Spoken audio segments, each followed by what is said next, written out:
Hello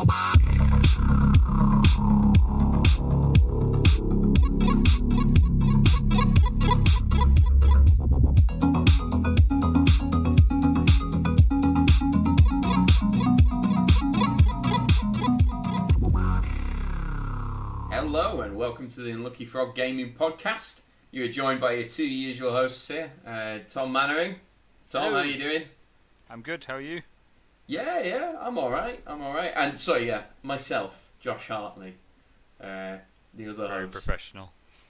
I aim high, and I sometimes fall, but I think I nailed that one. So it was seamless.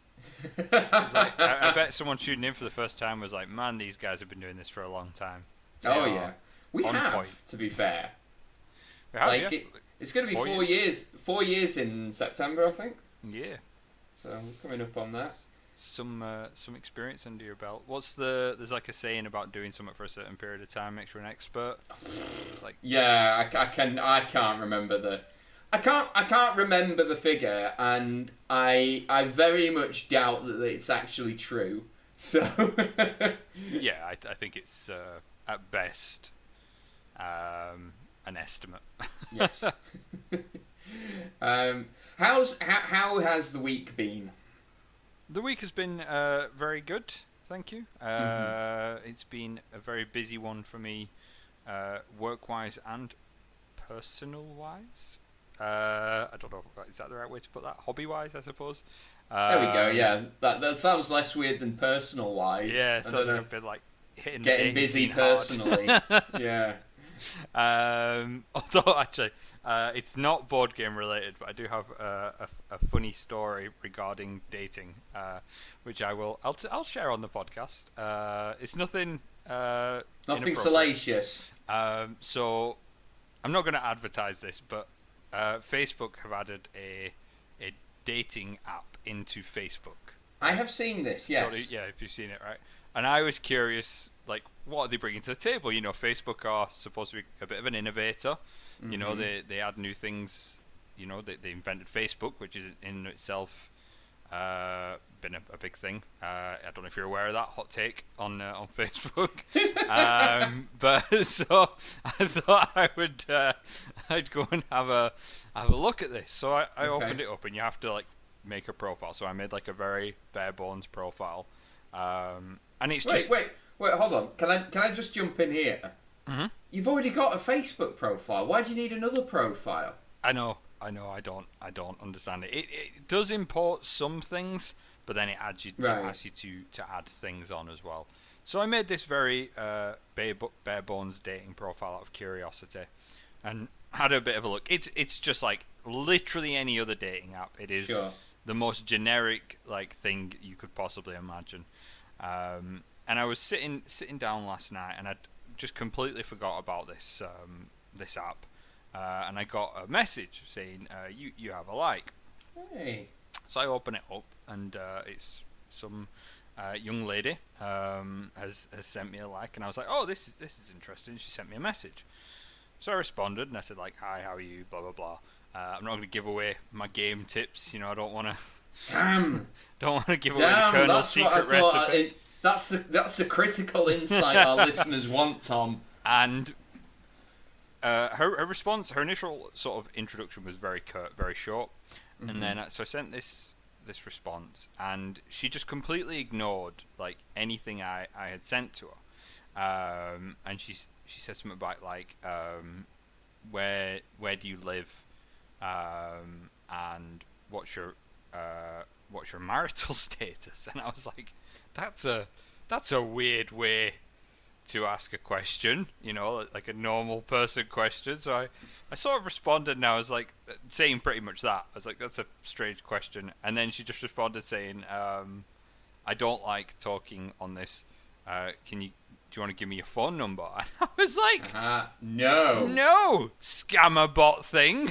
No, I do not want to give you my number, my bank number, my sort number, my CCV number. Like, I don't want to give you any of those things. And I was talking to a friend of mine afterwards, and I was telling them that same story. And she said, well, you know, it could have been could have been worse. Like, imagine if that had been her opening line. You know, can I please have your X, Y, and Z? So I just thought that was it. Just gave me a bit of a chuckle. I promptly removed that app from my Facebook after that experience. I went, well, that's not really worth it. So yeah, that was my little tidbit of trivia for my week. Yeah, I mean, I have seen it being advertised on Facebook, but the profile picture that it recommended for me was a picture of me with my ex-girlfriend. So, obvious. So I didn't even get to the point of trying. I was like, well, look, this clearly isn't very good. Nice read, Facebook. Yeah. Nice read. I got some real life news this week. It's I've got a settlement date for my flat, so I'm gonna be moving. Hooray! Yeah, Air I'm gonna be. horns.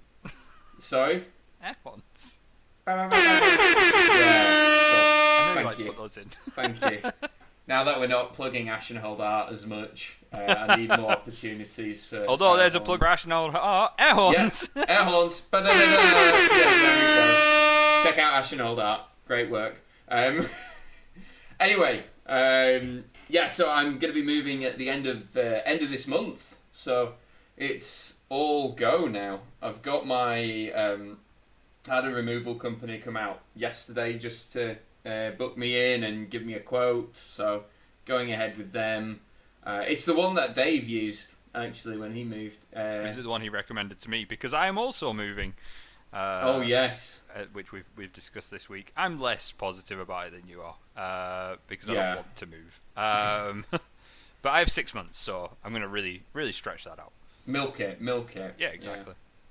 So and yes, otherwise I'm heading back down to see my family this weekend because there's football on. England are actually in a final, and I would like to watch it with my dad. So there we go. I think that's nice. That's a good thing to do. I have a question about your moving quote. I don't want to know the number or anything That's on fine. it. So I was looking into this similar thing. We're not even a gaming podcast, you know. Why are we? Did you get just furniture, or have you gone come into my house and pack everything up? You know, have you gone full lazy with it? Can they do that for you? Yeah. Come into my house and box everything up. You can get full so I was looking into this when I was sort of researching, you know, how I was going to be moving, and I was like, do you know, I'd be curious to know how big the difference is between, you know, move my stuff and pack my stuff and move it. Yeah. Because that is that's a level of lazy that I'm on board with. Yeah, sure. Because I hate packing. I hate it. So yeah, I mean, I don't enjoy. So as is probably obvious by the fact that I wasn't even aware this was a thing. No, I'm not going for that. I'm just they're going to move all my furniture and all my boxes. They're supplying me with 20 cardboard boxes for all the smaller stuff. So that's good. Yeah, they get dropped off a week tomorrow, so I'll have 2 weeks to get everything packed up, which is fine. Nice. And then I'm going to move in for a brief period with my brother. Shout out Oscar, thank you. And while I'm house hunting down in Cumbria, so I didn't want to be part of a chain because that sounds so stressful, and I don't need that in my life. Part of a what? Chain? A chain. What's a chain? So because I own this property and I'm selling it, what people will often do, they won't rent in between. They will go and buy a property immediately. But so that's the chain basically. Okay. So all these transactions have to happen on the same day, and it's a common issue with house purchasing where someone in the chain breaks and that stops everything else. Right. Okay. Does that make sense? Nightmarish. Yes. That's why I don't want to be in it. That's fair. There's very little that can go wrong with mine. My buyer is a first-time buyer, and I am moving in with my brother. So everything should all happen on the day, unless solicitors don't do the thing they're supposed to do. Well done jinxing that live on air. I think that's Yeah. that's really smart. Well, do you know what? I'm moving on the 31st of July, like whatever happens now, because I've got my the guys booked, and I'm moving in with Oscar. So, if it gets delayed by a couple of weeks, I mean, it sucks for the guy buying my house. But as far as I'm concerned, that's just I guess I've just got to wait 2 weeks to get the money out of my house for it. So. That's fair cop. Should we talk about board games and the like rather than our non-existent dating lives and property movement? 10 minutes in, we probably should consider that, shouldn't we? Yeah, I think that's fair. So, we after we record this, you'll have heard us previously talking about the Age of Sigmar Soulbound game that both Tom and I and Ben are in. Ben is obviously taking a break. We're gonna stop talking about board gaming stuff for a second. We lasted a good 30 seconds. That's the biggest news this week, like on personal stuff, is Ben, former host of this show, has had his second son. Has he? Do you not look at Facebook at all, man? Not really, no. I go on and experiment with dating apps and then kind of patch it. Fair. Yes. Oh, that's awesome. So let me get the vital statistics so that we can announce them on air. So yes, Tuesday the 6th of July at 1839, Reuben William Porter was born, £8, 7 ounces. Both he and his mum Charlotte are healthy and very, very happy. So big congratulations to Ben and Charlotte for the birth of their second son, Reuben. And awesome. Nathaniel is going to have his hands full being a big brother to someone now. So there we go. Back to the gaming stuff. 12 minutes in. 12 minutes in. Yes. So, while Ben is away and settling in with having a second baby, he's taking a bit of a break, and we're going to do some like one-shots or short campaign stuff set in the Age of Sigmar universe. And after this recording, we are going to be doing a session 0. It often gets called in RPG circles. This is where we sit down and figure out, like, okay, what characters do we want to build? In some cases, what kind of campaign do you want to have a go for? So, Tom, I've got nothing. I have no idea what character I want to build. I thought it was just a general statement about your life there. Wow. Wow. Okay.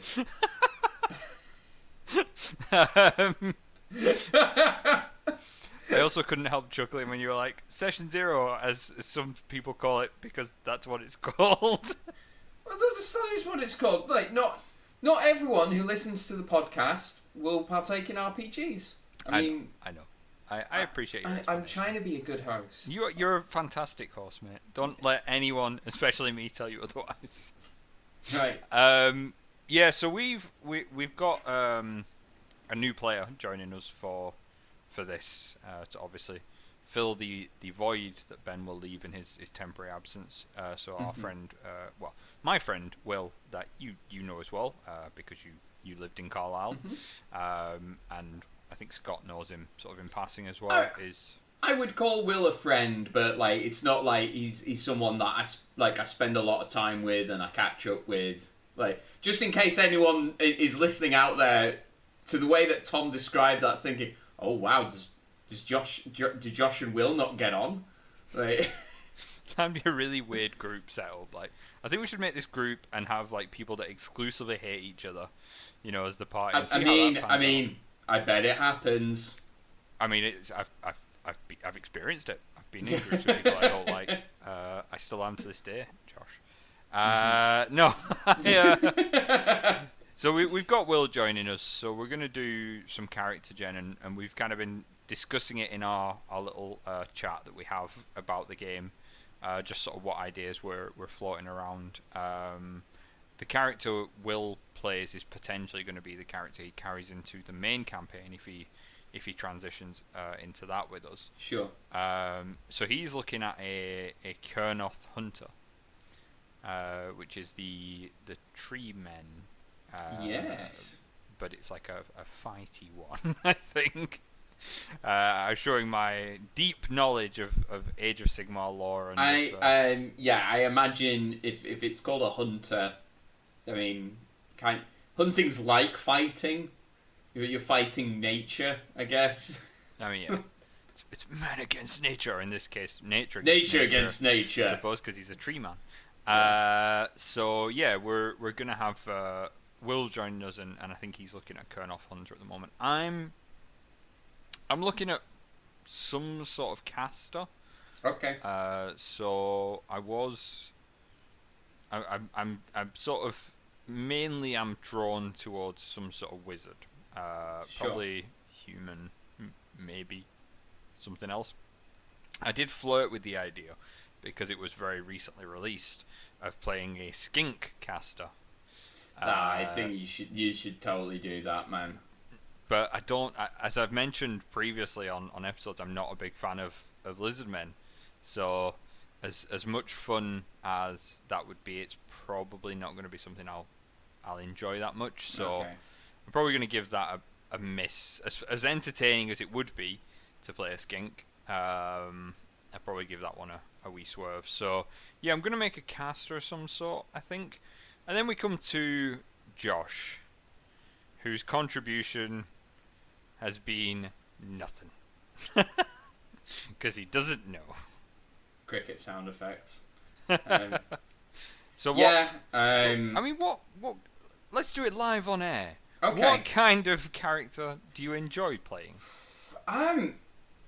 I don't know. I can tell you what I don't enjoy playing, and frankly, I'm very glad that you said you were thinking of doing the spellcaster, because typically, from past experience in other systems, doing the spellcast arcane caster type of character, I don't enjoy. It's RPGs to some degree all have a fair amount of bookkeeping. But I feel like that type of character has the most bookkeeping. Oh, for sure. And I totally get why people really enjoy them. It's such a complex character to run. And it must be super satisfying, having all these tools at your disposal and figuring out how best to use them. That's not for me. I prefer... I'm a simple man of simple pleasures, so... lately, I've been playing a lot of barbarians and just beating face. My current character in Age of Sigmar is a Caradron Overlord, and he just machine guns people, which is very satisfying.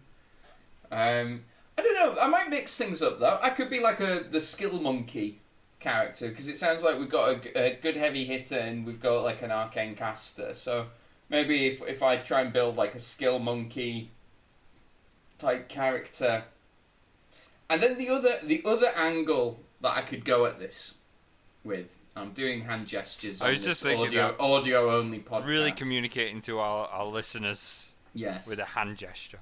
Yeah. The other angle I thought of is what archetypal characters from the Warhammer Age of Sigmar setting would I like to see and potentially like to play. Mm-hmm. And there's two classic ones, actually arguably more from Warhammer Fantasy than Age of Sigmar, but they both exist in Age of Sigmar. Is like either a battle priest or a witch hunter. I don't think a witch hunter exists, does it, in Age of Sigmar? Well, I'm talking more in terms of the lore rather than mechanically. Right, okay. I mean, in the tabletop miniatures game Age of Sigmar, there are witch hunters. Yeah. So, is there a way that I could recreate that in Soulbound? I'm with you. You can definitely play a sort of a Sigmarite priest type thing. Is it Excelsior priest or something like that they're called? That's definitely something that's available to you, and I think you get a wee Griffhound as well, which is always fun. But yeah, that's a cool option. Could be interesting. Although that does put you kind of spellcaster adjacent. Yeah. Well, I've been all right at playing spellcaster adjacent characters. Like my very first character ever was a bard, which is kind of like that. I did flat out ignore spellcasting when I was a ranger. You pretty much flat out ignored it when you were a bard as well. Yeah, more or less. No, you did. You were running around with a sword and shield like most of the time, singing. Yeah, that's what bards do, right? Yeah. I mean, they do. They do have a good buffet of spells to pick out as well. But you were more interested in swinging your sword and singing your songs, which is fine. Yeah. That's cool. I think you got some interesting options there. I'm not sure how a witch hunter would work in the system at the moment. I'm not saying it's not something you can't do, but it'd certainly be an interesting thing to have to build and potentially a bit tricky. But it's obviously an option. That's cool though. The weird thing is, and I found this a little bit with Age of Sigmar when I was building Puck for our main campaign, is there isn't really because it's not a class-based system. Yeah. So it's not like sort of D&D where you take a class and from that class you get a lot of stuff. Although you do have archetypes that you can use that are similar to classes, they're also very different to classes. And there's not really a skill monkey as such within that sort of option. The closest thing I found was the Trade Pioneer, which is what I made Puck from. But even then, I'm not really that more skilled than the other characters. I just spread my skill points that I did have around a lot. So I kind of have a bit of a jack of all trades, master of none thing going on. Although she has become more adept as we kind of played. Yeah. So it's tricky in that way to make that kind of character, but what you can do is you can either do what I said there, where you can obviously spread your skills, or you can sort of cherry pick the skills that the rest of the group don't have. So you fill a vacuum almost. I think this is why I'm kind of like, I want to see what you and Will are bringing to the table properly before I commit to anything, so that like we can balance the party out. And like, I know some people don't like building characters like that, but at the end of the day, I want to have fun, and usually to have fun in an RPG, it helps if you're succeeding. So yeah, I always, whenever I've helped a lot of people build a lot of characters You've helped me build a lot of characters. Yeah, that's painful. Wow, come on, man. I've been quite nice to you the last few episodes. You have actually. Yeah. I did know. I was thinking about that earlier today. I thought it was just because Ben's no longer on it, but I see now you were lulling me into some sort of false sense of security so that you could kick me while I'm down like some sort of dirty fighter. No, it was more kind of, I was, obviously the Ben leaving episode was a very emotional episode, and I'm not so cruel as to gut punch a man in a moment of weakness. And then we had the episode afterwards, and it was our sort of first episode, just me and you kind of going forward, and I just kind of wanted you to relax and feel comfortable and really build a bit of camaraderie and team spirit. But now the gloves are off. We're in the race. You take whatever shots you can get. Mixing a lot of metaphors here as well. But no, I think it's one thing I've always said to people with building characters is you want to build a character you want to play, and that has to be at the forefront of your mind. It needs to be a character you're going to enjoy. However, you also want to think about party composition in the majority of systems, because one of the worst scenarios you can find yourself in, and I know from experience, is you make a character and then you come to a game and somebody else has a very similar character. In some circumstances, someone has a very similar character that is better than your character on a statistical level. It could be that either they're a bit more canny with the system, or it's a rolling-based system and they've rolled better than you have. I mean, to give you an example from my own experience, And it's a story I tell quite a lot because I'm still bitter about it. Like a decade later, is I got to play in a Star Wars game. Now, I never get to play in Star Wars games because they're a niche game in and of themselves. So not a lot of people do run it. And I'm one of the people that does run them. So it's that situation where I tend to be the GM for them. So I got to play in this Star Wars game. I was super excited. And I had this, what I thought was quite a cool idea for a character who was basically like a field medic. You know, he'd kind of been in the rebellion, or I can't remember the exact background, but he had, you know, some scrappy background, and he'd become sort of, you know, good at triage and medicine, and he kind of self-taught himself how to be a doctor. And I was really happy about this character. He was also slightly force sensitive, but his attunement to the force was all about kind of healing. Sure. But it was very minor. You know, I didn't want him to be a Jedi. His force powers were very limited to just a little bit of healing, just to kind of give him a little bit of an edge without, you know, going all the way out into, you know, wielding a lightsaber or whatever and being hunted by the Empire. So have this interesting character concept, and I rock up for the game, and for whatever reason we'd built our characters in a vacuum, which is a terrible decision, is a general rule. So we'd all built our characters in a vacuum, and we come along to this game, and whilst we're there, one of the other players pulls out his character, and it's a droid. And it's a droid that is incredibly good at medicine. And because of the way this system worked, droids had a plethora of skill points to spend. So he was, not only was he miles better at me than medicine, outshining me in the very thing I'd built myself to do, but he was also quite good in combat, and he was quite good with mechanics and all this lot. So I'm basically playing second fiddle to someone else in the role I'd built myself to do, whilst he's participating in all these different things. And that was a moment for me that I was kind of like, this is a terrible idea. Yeah. Having this system where you build them separately and where two players end up with very similar characters is very problematic. And you can have some crossover, but you really don't want two people spec'd into the same sort of build. I bet, and knowing you, I bet you took that in your stride, and you were really sporting about it. I was not. No, I was very salty. I was very unhappy about the whole thing, and I made sure everybody at the table knew it, which was bad on my part. You know, it was bad sportsmanship on my part, and I was a younger man there, and I probably would handle it a little better now, like a smidgen better.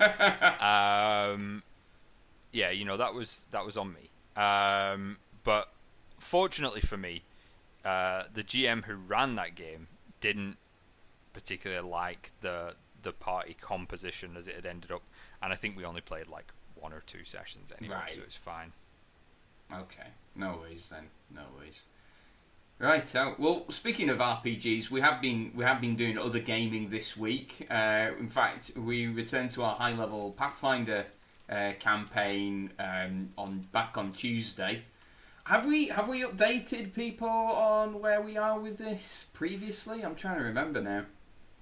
It's been ages since we've actually played it, because the last one, we've had a couple of sessions for one reason or another, got mixed about or postponed or what have you. So I think we last played it like literally 2 months ago.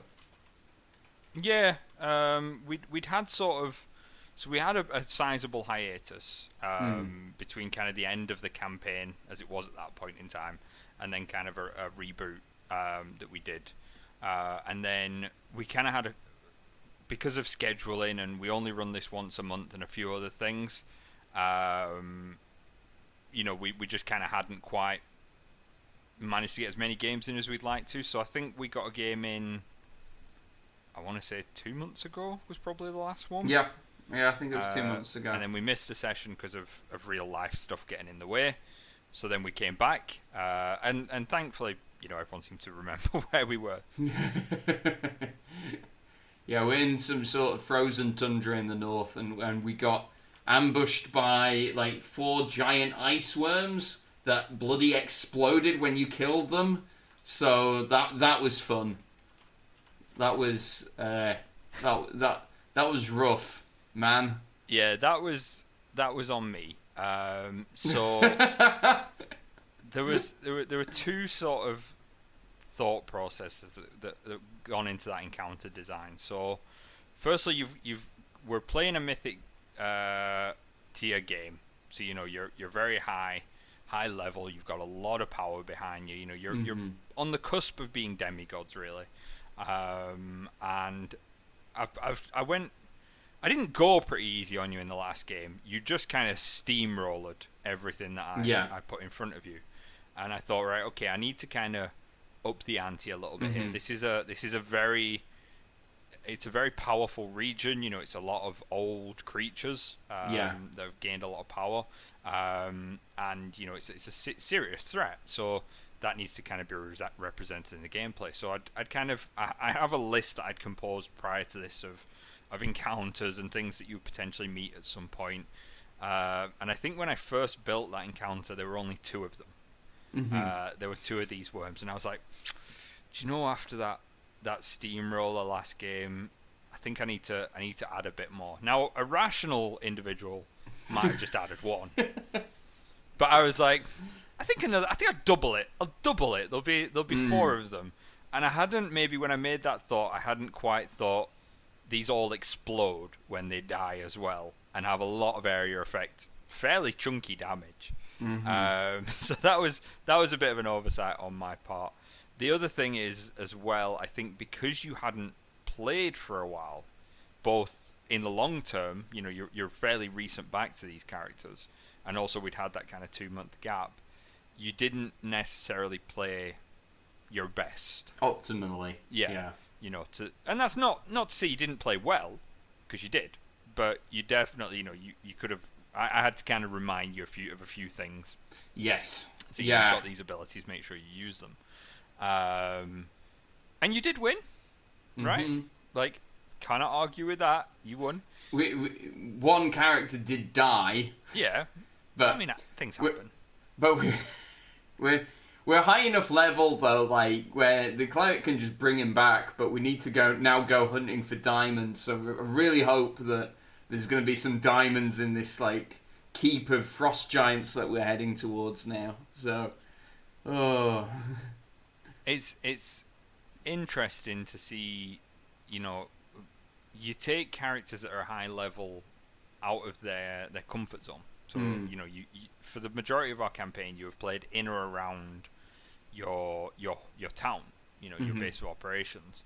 So you've had access to resources, even limited though they are. You've still had access to resources and the ability to go to cities and get these things. Because we're playing a campaign now where you are venturing to a largely unexplored region, you don't know where anything is. So even though you have these high level abilities, and there is an argument to be made that you could potentially make your way home via one of the myriad of abilities that you do have, you're sort of pressing on because there is a time restraint now. Yes. In what's going on, things are escalating. So you're having to kind of use the tools that you have at your disposal, and as you say, something that at one point wouldn't be trivial, but would certainly be manageable, has now become we hope it's there, but it might not be there, and we really don't know. And I have thrown you a bone narratively, and at least given you an ally in this region. Yeah, that's true. We've happened upon a giant polar bear with awesome like magical ice fangs, not fangs, claws. Exactly.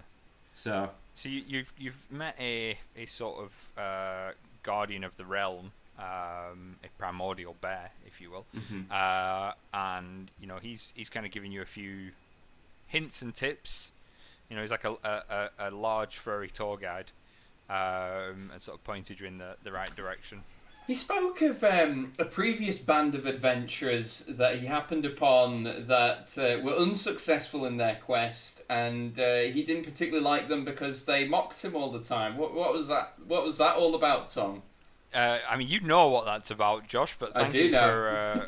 for mentioning it for the benefit of our listeners. So it's a bit of a homage of mine. So the world that we're running this campaign in is not a world that is new as such. I haven't made it specifically for this campaign. Mm-hmm. I actually created it.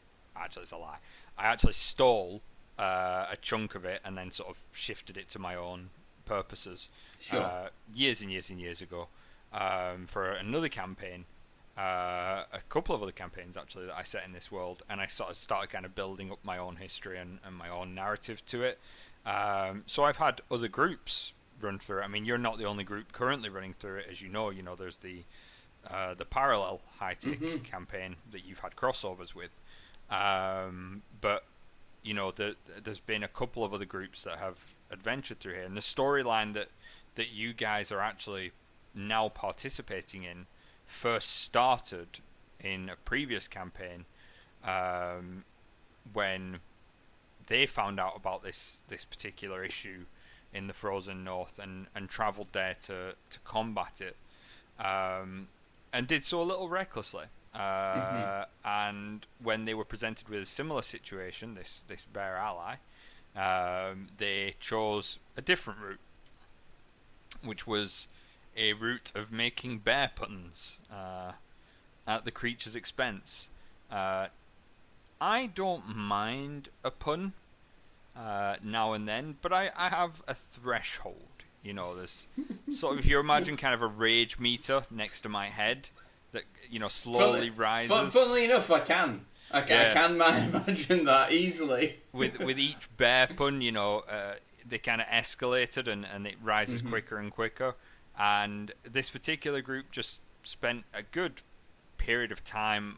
In my head, it's like an hour. It's probably closer to like 10 minutes, but you know, they spent a good period of time making bear puns, and I kind of said, okay, that's enough of the bear puns, you know, and gave them a warning, and they chose poorly and ignored that warning.